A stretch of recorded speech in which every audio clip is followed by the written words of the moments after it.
بولو نہیں ملتا. غم کے موقع پہ رونا تو انسان کی نیچر ہے, فطرت ہے, اس میں بھی چیخنے کی اجازت نہیں ہے, ماتم کی اجازت نہیں ہے. این جب صدمہ پہنچے اس وقت آپ کو ماتم کی اجازت نہیں, نبی نے لعنت فرمائی ہے. تو صدمہ گزرنے کے 1 سال بعد اس تاریخ کو آنے پر کہاں سے اجازت ہو گئی؟ میں تشدد کا قائل نہیں ہوں. میرا مقصد یہ نہیں ہے کہ آپ جو لوگ یہ کر رہے ہیں ان کو جا جا کے چھیڑیں, تنگ کریں. ہمارا ملک فرقہ واریت اور لسانی اور فرقہ وارانہ جھگڑوں کا متحمل نہیں ہے, مار دھاڑ اور نفرت والی تقریریں کرنا نہیں ہے. میرا مقصد تو اہل سنت والجماعت کو یہ بتانا ہے کہ آپ ایک فیصلہ کرو, آپ ادھر ہو یا ادھر ہو. آپ کے اصول کچھ اور ہیں, ان کے اصول کچھ اور ہیں, ان کو ان کے اصولوں پہ چلنے دیں. جب نبی نے کہہ دیا نا 73 ہوں گے تو 73 ہو کے رہیں گے. آپ فرقہ واریت ختم نہیں کر سکتے. آپ نے سلیکٹ کرنا ہے کہ صحیح کون ہے غلط کون ہے.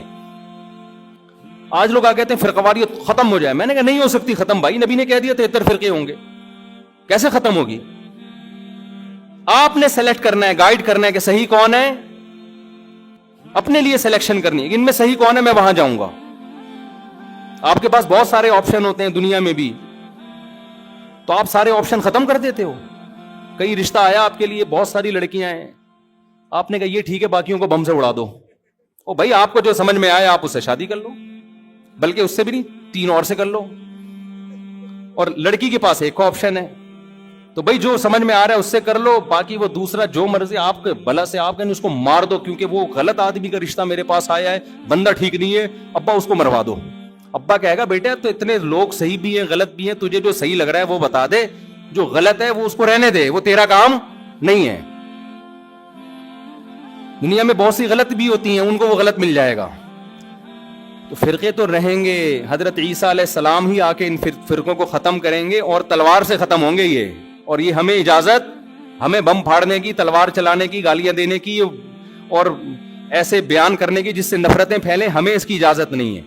ہمارے پاس تو جو بھی آتا ہے ہم اس کو گلے لگاتے ہیں. شیعہ لوگ بھی آتے ہیں, ہم ملتے ہیں, تمیز سے بات کرتے ہیں, اکرام کرتے ہیں, السلام علیکم. مذہب پہ بحث نہیں کرتے ہم, کیوں؟ ہمیں پتہ ہے خام خواہ کا جھگڑا ہوگا, جو سیکھنے آنا چاہے بات کر لیتے ہیں اس سے ہم. تو ہم نفرتوں کے قائل نہیں ہیں, نہ ہم تشدد کے قائل ہیں. ہم تو آپ کو یہ بتا رہے ہیں کہ آپ فیصلہ کرو کہ آپ ہو کس کیٹیگری میں. ہماری حدیث ہمیں یہ بتاتی ہے, ہمارے نبی ہمیں یہ بتاتے ہیں کہ ما انا علیہ و اصحابی, جو میرے اور صحابہ کا طریقہ. ہمارے نبی پہ محرم بھی آیا, صحابہ پہ محرم بھی آیا, جو انہوں نے کیا ہم بھی وہی کریں گے. ہمارے نبی کی زندگی میں ربیع الاول آیا, صحابہ کی زندگی میں خلفائے راشدین کی زندگی میں آیا, جو انہوں نے کیا ہم, بولو نا, وہ کریں گے. انہوں نے کیا کیا؟ صبر کیا ہے. غم کے موقع پہ کیا کیا ہے؟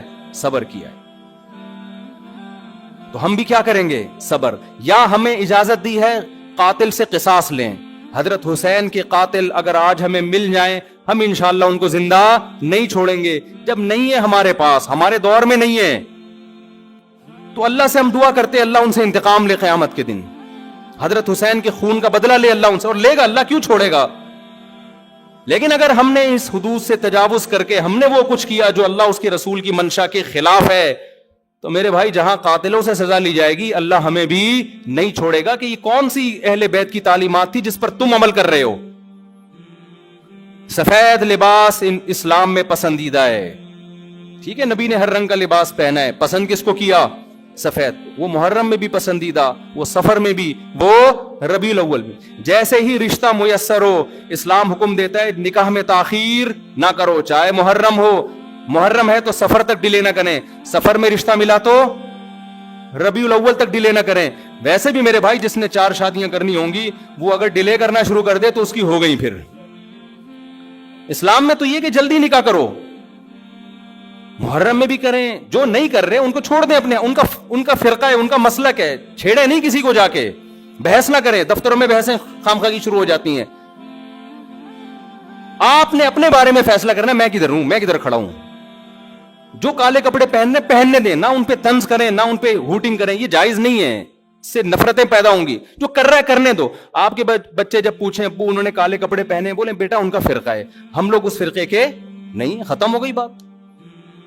تو ابو ہم اس فرقے, ہم کیوں نہیں ہیں؟ بیٹا ہم, حدیث میں آتا ہے کہ ما انا علیہ و اصحابی, جب بچہ آپ کا پوچھے نا تو آپ بتائیں حدیث میں آتا ہے جو میرے اور صحابہ نے، چونکہ صحابہ نے یہ نہیں کیا تو ہم بھی نہیں کر رہے. تو بیٹا پوچھے گا پھر یہ کیوں کر رہے ہیں؟ تو بیٹا جو ان کا کام ہے وہ ان سے پوچھنے کا ہے، وہ مجھ سے پوچھنے کا نہیں ہے. اب بچہ جائے گا ان سے پوچھنے کے لیے، اس کو بولیں بیٹا جب بڑے ہو جاؤ گے نا پھر جا کے پوچھنا.